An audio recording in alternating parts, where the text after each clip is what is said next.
I think what's developmentally appropriate for 7 to 9-year-olds is to try things out on their own and make their own mistakes. They can see themselves more as problem solvers and less as someone who's, looking to an adult. What do I do now? If there's a tension or a conflict, maybe a parent's natural response to say, I want this to end, and I'm going to do whatever I can to stop it.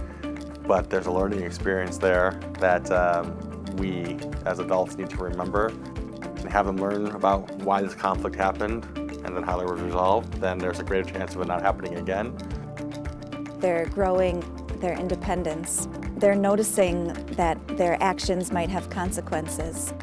And sometimes as a parent or a teacher, you want to step in and help or fix. But the learning happens when the student is noticing, how can I fix this? What did I do to create this?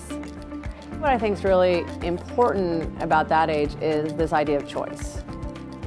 Independent projects, like we have our own units. For instance, mine is actually castles. I'm learning about castles. They're really fun to learn about. You're doing what you want with your project.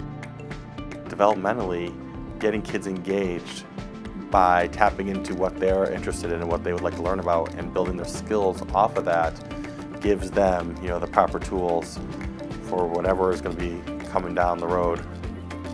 Like you're reading and they're like, wow, that's actually new. I've never known that, or I was actually working. Micro choices are important. Things like writing outside that they do in the pond ties into that. And you can, where kids get to choose how they're going to sit, who they're going to sit with, moving themselves around can help a lot of kids with concentration. In nature, it sort of breaks the habits that can form. Maybe you play with a new group of kids, or it sort of opens your mind to new activities or new strengths that you have that you didn't know you have. And this is not to mention the physical needs that are being met.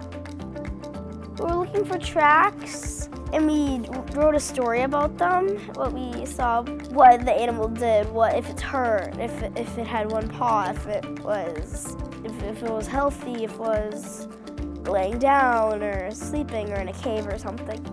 We want to embrace curiosity and wonder. So being outside is a great place for all this natural wondering to happen. If they see a bird flying outside and we're in the middle of math group, it might seem like a distraction to shout it out, but that's invited, that's life.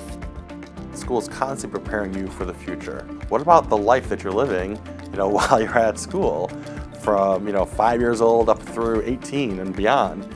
That is actually a good chunk of your life.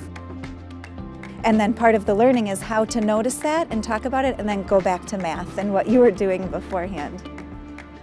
Focus on students enjoying their time while learning, which gives learning a positive association, and they'll want to continue to learn, going forward. When you're learning, it doesn't feel like you're learning. It feels sometimes like you're just playing and having fun. Like you're playing, but like in a fun way, learning.